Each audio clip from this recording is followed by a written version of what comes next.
இந்த தெய்வீக பலன் வந்து அப்படியே சும்மா அப்படியெல்லாம் வர்றது கிடையாது. கொஞ்ச நேரம் கர்த்தருக்கு காத்திருக்க வேண்டியதா இருக்கு. கொஞ்ச நேரம் பாட்டு பாடும், கொஞ்ச நேரம் பைபிள் வாசிச்சு வசனத்தை வாசித்து இந்த வசனத்தை எடுத்து தியானிச்சு. இப்ப பாருங்க, இந்த மாதிரி ஒரு இடத்துக்கு நீங்க வரும்போது ஆண்டோடைய பிரசன்னம் இருக்குது. எல்லாரோட சேர்ந்து ஆராதிக்கிறோம். நம்ம அல்லேலியா சொல்லணும் கூட பக்கத்துல அல்லே சொல்றோம், சரி சார் அல்லேலியா. இப்ப இந்த மாதிரி ஒரு என்விரான்மெண்ட்ல வந்து சேரும்போது என்ன ஆகுதுன்னா, நம்மள ஃபோர்ஸ் பண்ணிக்கிறோம். எதுக்குன்னா சார்ஜ் ஆயிக்குது. போன்லாம் வந்து என்ன ஆகுது, ஒரு 10% ஆன உடனே நம்ம என்ன பண்றோம், டப்புடி சார்ஜ் போட்டுக்கணும். ஆஃப் ஆயிடுச்சுன்னா அப்புறம் ரொம்ப கஷ்டமாயிடும். போன் இல்லாம இருக்க முடியலையே, டக்கு சார்ஜ் போட்டு.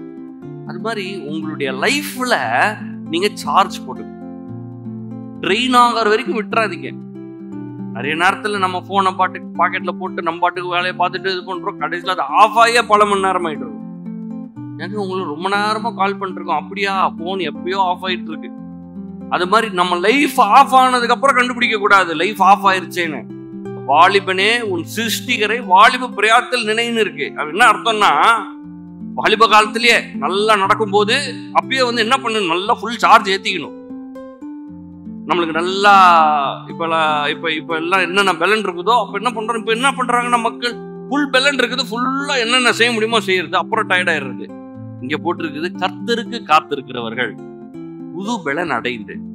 வேலை செய்ய வேணாம்னு சொல்ல வேலையெல்லாம் செய்யறோம். ஆனா எல்லாவற்றிற்கும் முதல் எங்க போறோம், தேவனிடத்துல போறோம், தேவனுடைய வார்த்தைக்கு போறோம், தேவனுடைய பிரசன்னத்துக்கு வரோம்.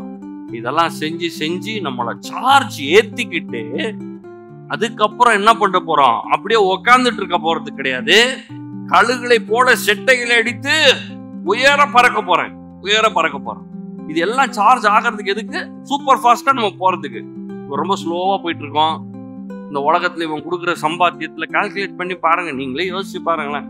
இவனுங்க கொடுக்குறவனுங்க சம்பளத்தை வச்சு இன்னும் 10 வருஷம் 20 வருஷம் கழிச்சு அப்புறம் அதை போட்டு லோனை போட்டு இவங்க வர்றதுக்குள்ள ஸ்தோத்திரம் கர்த்தாவே. ஆண்டவர் சொல்றாரு, என் சிஸ்டம் வேற. நீ கர்த்தருக்கு காத்திருந்து அவர்கிட்ட ஒரு பலனை பெற்றுக்கொண்டனா ஒரு நாள் இல்ல, ஒரு நிமிஷத்திலேயே ஆண்டவர் செஞ்சுறார். வேதத்துல ஏகப்பட்ட அற்புதங்கள் நான் இன்னைக்கு சொல்றேன். உங்க வாழ்க்கையில தேவனுடைய சமூகத்திலிருந்து பெற்றுக்கொள்கிற அற்புதம் வந்து நீங்க 10 வருஷம் செய்யாது, 5 வருஷம் செய்யாதத ஒரு நிமிஷத்துல செஞ்சிடும்.